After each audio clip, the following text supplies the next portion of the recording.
It all kicks off with a little kid named Steve, who brings us into the wild world of Minecraft. We're talking about the Overworld, the surface of the main world, a never-ending sandbox full of epic stories waiting to be uncovered. Even as a kid, Steve dreamed of becoming the greatest miner in the world, driven by his love for exploring, building, and creating stuff. But every time he tried to go into the local mine, this grumpy old man would block his way. There was a strict rule: no kids allowed, only grown-ups. Time flew by and Steve finally became an adult, but life didn't exactly go as planned. He ended up selling doorknobs for a living. Yep, doorknobs. Same old boring job day in, day out. He felt like his life was slowly going to waste. Then, one day, while eating lunch all alone, he remembered that forgotten dream from when he was a kid. With new fire in his heart, he decided to go back to the mine. This time, nothing and no one was going to stop him. And sure enough, he made it. Even though the old man was still there, Steve pushed through and started digging like crazy, like he was trying to make up for all that lost time. That's when he found two strange artifacts, one crystal cube and another called the creation cube. When he put them together, boom, a portal opened up to a magical place, the Overworld, a world where anything was possible. He even came across a pink sheep, and with its wool he built 3 awesome houses, becoming the architect of his own dreams. On his adventures, Steve met a wild wolf who tried to eat him at first, but with one juicy femur bone, he tamed the beast and named him Dennis. From that moment on, they were tight together. They built wonders, shaped the world their way, and soon, all the animals joined them in peace. Time flew by, building, exploring, discovering, until one day, Steve stumbled across some ancient ruins. Inside a perfectly placed chest, inside that chest, a new portal. This one led to the underworld known as the Nether, a dark, twisted dimension where creativity didn't exist. It was full of piglins, greedy, ruthless pig-like creatures, and they all served a powerful sorceress called Malgosa. This pig witch had turned evil after a rough childhood. She wanted to be a dancer, but her own kind laughed at her. Even her dad kicked her out, calling her a disgrace. Since then, she's lived off pure hate. Malgosa was obsessed with the creation cube. She wanted it to rule every world out there. But Steve, smart and brave, managed to escape with the orb. He gave it to Dennis with one mission: take it back to Earth and hide it where no one would ever find it. Dennis nailed it. He crossed through worlds and hid the most powerful artifact in existence under Steve's waterbed. As long as it stays there, the main world's safe. Years later, we meet Garrett Garrison, a young dude who changed the whole video game scene by becoming the star of a hit arcade game. He had this insane skill throwing trash with laser precision that earned him the nickname the Trashman. He got so famous, he even landed $1 million deal. He had it all, until one day, he got hit with an eviction notice. Just like that, fate dragged him from the top straight to rock bottom. Now Garrett's completely broke. So yeah, Garrett, broke and desperate for a comeback, hits up this local auction hoping to score something he could flip for cash. One of the staff tips him off about some old artifact that's supposedly super valuable. Curious, Garrett says he'll consider buying it if they can cut him a better deal and let him check it out a little more. The auction kicks off, and after a short bidding war, Garrett walks away with the mystery item for $900, agreeing to pay it off in 6 months. But when he opens the box, total letdown. It looked completely empty. Frustrated and thinking he got scammed, he slammed the lid shut, without realizing the creation cube was right there, hidden in plain sight. Blinded by disappointment, he didn't even notice someone nearby hearing him vent about being flat broke. They told him maybe it was time to stop chasing treasure at sketchy auctions. Meanwhile, we meet Henry and his big sister Natalie. They just moved to the city after their mom passed away. Natalie, trying to get back on her feet, picked up a modest job that covered rent. At their new place, they were greeted by Dawn, a friendly real estate agent who welcomed them with kind words and a warm vibe. The next morning, Natalie made breakfast for Henry, pizza to share with his new classmates. She even gave him a bottle of cologne just to show some love. But Henry, still shaken by all the change and grief, barely said thanks and headed out for his first day of school. Elsewhere, Garrett was cleaning out old junk from his shop when Henry walked in. The kid, curious, offered him a slice of pizza in exchange for some advice. Garrett, who liked to call himself the salesman of the game of life, told him his wisdom cost $50 an hour. Joking around, he dropped some real talk. Friends are like puzzles. Sometimes you've got all the pieces, and sometimes you're missing just one to feel whole. He also told him, you can't be a team by yourself, but with just one more, you can beat anything. Inspired, Henry left the pizza and made his way to class. At school, he met the principal, who handed him his name tag. During their chat, she randomly shared that her marriage had been dead for years, but they stayed together just for the love of their dogs. Later, Henry entered his classroom, where the teacher, super sarcastic, complained to the students about how much he hated his life. As class started, they began a group project. Henry made a mistake placing a part wrong, and suddenly, the jetpack prototype went haywire. Right at that moment, Natalie, working nearby, got caught off guard when the out-of-control gadget came crashing down on her building. The principal freaked out, demanded to speak with Henry's guardian. Panicking, Henry called up Garrett and begged him to pretend to be his uncle. As soon as Garrett heard Henry had 26 bucks in cash, he was all in. While trying to explain things to the principal, Henry spotted the strange cube in the back of Garrett's shop and asked about it. Garrett just shrugged and said he was selling it for 95 bucks. Had no clue what it actually did. But then, while digging through some boxes, they found an old instruction manual. One warning stood out in huge letters. Under no circumstances should the orb and the crystal cube be combined. It even added, "Never, not even if you're broke, open the cube just because you think there's treasure hiding inside." Naturally, being curious and totally ignoring the warning, the two decided to check it out. They headed to an abandoned mine to see if the thing had any kind of power, not knowing they were about to kick off an adventure that would change their lives forever. Meanwhile, Natalie noticed Henry wasn't home. Worried and out of options, she called up the real estate agent, Don. Using a tracking app, Don managed to locate him. He was exploring an old, abandoned mine. Without wasting a second, they rushed over to find him. When they arrived, they saw something wild and seriously dangerous. The mysterious cube was glowing, shooting out this strange energy that was pulling Henry toward it. Without thinking twice, they all grabbed onto him. And just like that, one after another, they got sucked into the vortex and crossed through the portal straight into the overworld. Stunned by the new universe around them, Garrett proudly introduced himself as a gaming legend from back in '89. Soon after, they came across the iconic pink sheep, staring at them curiously. But they weren't alone. A villager who'd seen the portal open had decided to follow them, crossing over into Earth and starting a wild new connection between worlds. Meanwhile, deep in the grim and empty nether, the piglins were totally fed up with digging and finding zero gold. Malgosa was on a rampage again, threatening them with something worse than death. If they didn't strike it rich soon, she'd turn them into juicy pork chops. Just then, she picked up a signal. The orb's portal was starting to reactivate. She rushed to confront Steve, who was still her prisoner. She knew he was the one who stole the orb. Without much drama, she let him go, but gave him one brutal condition.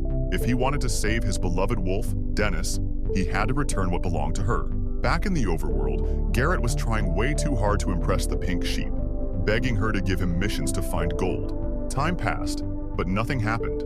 Then, out of nowhere, Dennis the wolf came charging in, let out a mighty howl, and the pink sheep backed away.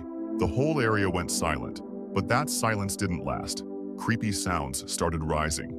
Hunter skeletons, giant spiders, zombies, and creepers came crawling out of the shadows, attacking with full force while everyone ran for their lives. Henry didn't freeze up. He used his smarts and started building with blocks, creating defenses to protect the others. Garrett hid until a creeper blew up right near him.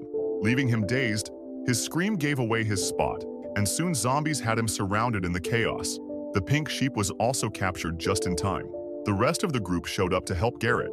The fight was intense until, out of nowhere, Steve arrived like a total hero with insane skill. He wiped out all the enemies, leaving everyone speechless.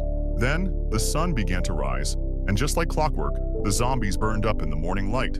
Steve told them he was there for the Orb of Dominion. He made them a deal. He'd help them get back to Earth, but in return, he'd keep the orb.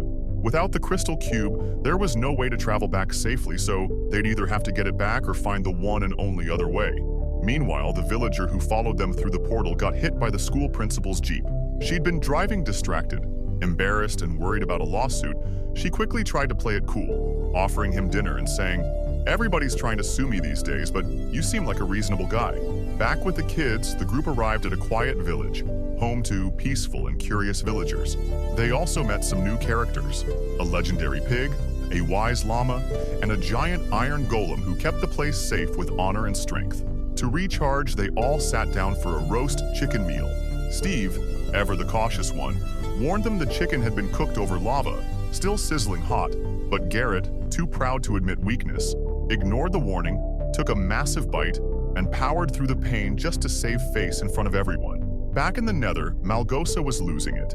Tired of constant failure, she summoned the most powerful general in her army, Chungus, the strongest and ironically kindest piglin of them all. She told him that 4 strangers, the Roundies as she called them, had the orb before sending him out. She gave him a nether wart, a special talisman, to stop him and his troops from turning into zombified bacon along the way. No more messing around. She gave the order, get the orb, whatever it takes. Meanwhile, in the Overworld, the group kept heading toward the legendary mansion. Along the way, they got access to Steve's inventory, a magical space packed with tools, gadgets, and all kinds of cool stuff. That's where they found the Ender Pearl, an epic item that lets you teleport to wherever you toss it. Of course, Garrett, being Garrett, used it right away, not realizing it was the last one they had. Later, Steve showed them how to craft tools with materials from the world. Feeling inspired, Garrett built his own weapon. Kind of clunky, but it worked, sort of. Henry, on the other hand, combined random real-world junk with Minecraft gear and somehow built something surprisingly useful. Later, Garrett pulled Steve aside for a chat. He admitted he had read the note hidden inside the orb and straight up asked about the rumored treasure. Steve came clean. Yeah, he had a stash of diamonds, but they were deep in the mines, far from the mansion. Getting to them would be a serious risk. But Garrett didn't blink. He looked him dead in the eye and said, "No diamonds, no orb." So off to the mines they went. Just as they were about to head out, boom, the piglins showed up. General Chungus introduced himself to Steve, polite, but with a tone that said, "I could kill you in a blink." As usual, Steve tried to take charge, but Garrett, feeling a little jealous and craving some spotlight, jumped in, armed with his goofy DIY weapon. He just broke out. Everyone split up in the fight. Natalie and Dawn ended up in one group, while the boys, Garrett and Henry, got separated. Before they split, they agreed to meet up at the mansion. To help them escape, Steve handed out special flight wings, but only had 2 pairs. So, in a surprise move, he tackled Garrett and took off with him. Flying together, what followed was a full-on aerial chase. They zipped through walls, dodged sharp attacks, and pulled off wild stunts, trying to outrun the piglin army. At one point, they flew over a peaceful field full of sleepy pandas, totally unaware of the madness happening above. Finally, Garrett and Steve activated water drop mode, splashing down into a lake, perfectly safe. Back on Earth, the school principal was enjoying a surprise date with a villager she hit with her Jeep over dinner. She admitted she had just gotten divorced, that her ex-husband just didn't have a personality. Meanwhile, in the Overworld, Steve opened up about Malgosa. Back in the day, she dreamed of being a world-class dancer. Her moves were smooth, stylish, way ahead of the Nether's stiff traditions. But her dad kicked her out, humiliated by her passion. After that, she swore off beauty and creativity forever. Now, if she gets the orb, she'll destroy the Overworld, along with all its innocent creatures. But Steve was torn. He needed the orb to save his beloved wolf Dennis, still being held hostage by Malgosa. Back in the Nether, Malgosa was furious. Chungus had failed. With no patience left, she unleashed her ultimate weapon, the Great Pig, a massive beast they'd just implanted with a brain. It woke up in a blind rage, and without a second thought, it crushed General Chungus. Then, with a deep, booming voice, Malgosa gave it its first command, "Go bring me the orb." Meanwhile, the girls, Natalie and the real estate agent Dawn, have an unexpected run-in. They come face to face with none other than Dennis, Steve's legendary wolf. Recognizing him, Dawn cleverly offers him a bone to earn his trust. The wolf, touched by the gesture, lets them come closer. Knowing he belongs to Steve, they decide to follow Dennis, hoping he'll lead them straight to the rest of the crew. Back underground, the guys finally reach the depths where the precious diamonds are hidden. But then, Steve, with his sharp miner's nose, picks up something foul, a scent he knows too well, the unmistakable stench of a netherwort. And that can only mean one thing: the Great Pig is here. Steve wastes no time. He tells the others there's a safe room up ahead. They hop into the minecarts and take off at full speed. But right when they need it most, the redstone powering the tracks runs out. The carts screech to a stop, right in front of their creeper farm. And just when things couldn't get worse, the Great Pig shows up, roaring, foaming, furious. When all hope seems lost, Steve and Garrett pull the ultimate wild card. With a single command, they unleash every creeper in the mine. The explosion is seismic. Dust, chaos, and fire rip through the tunnels like an angry beast. They barely escape with their lives, adrenaline still pulsing through their veins. But survival doesn't bring peace. Above ground, the tension explodes. Henry lashes out, fuming over the lost diamonds. Garrett, cracked by desperation, shoots back. "You don't get it. I need those diamonds. I'm done being broke. You're just a kid." Henry doesn't flinch. He stares Garrett down, calm but fierce. "Yeah, I'm a kid, but I'm not just anyone. I'm your friend." That moment hits harder than the explosion. Garrett falls silent. Something unspoken passes between them, and suddenly, they're more than just survivors. They're brothers in arms. Their next move? A mansion heist. 3 deadly levels.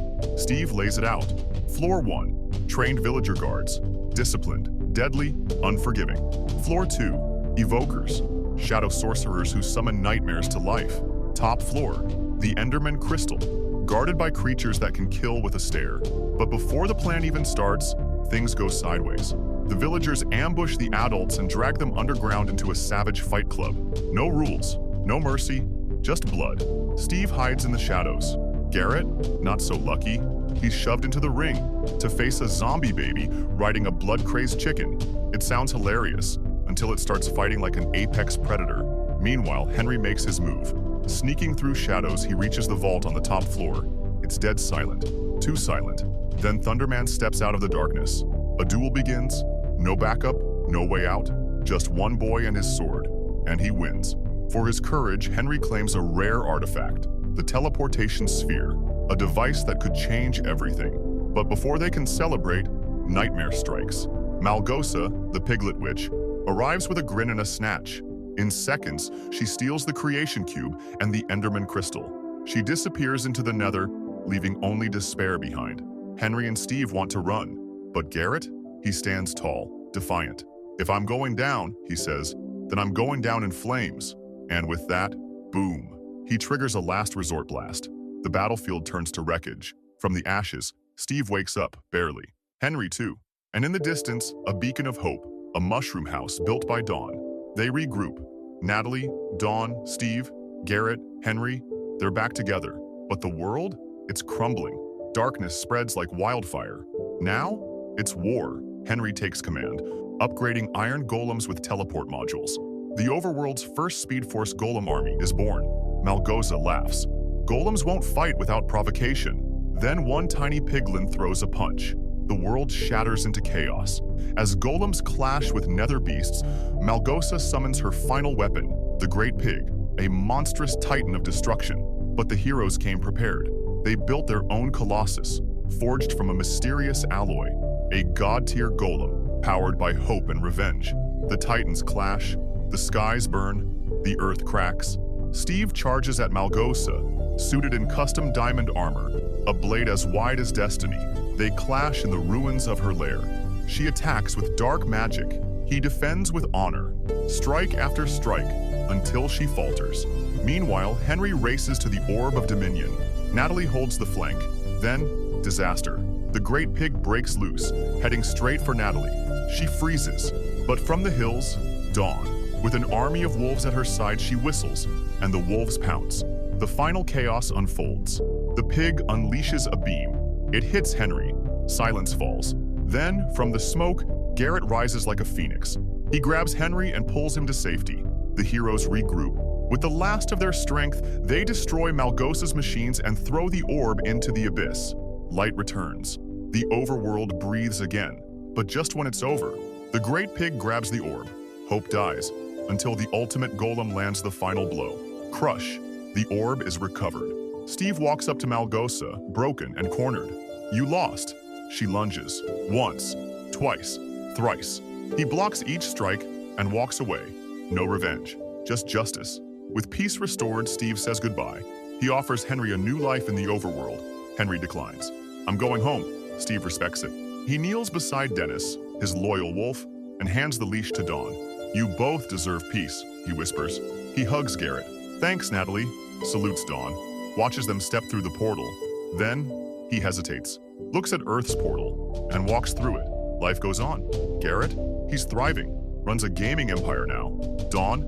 No more real estate. She lives to explore, Dennis always at her side. Natalie? She opened a self-defense dojo. Total legend. Henry? Built a jetpack. Now he flies. And in a surprise twist, love bloomed between the villager and the school principal. They learned each other's language. They fell in love. He kneels. Pops the question.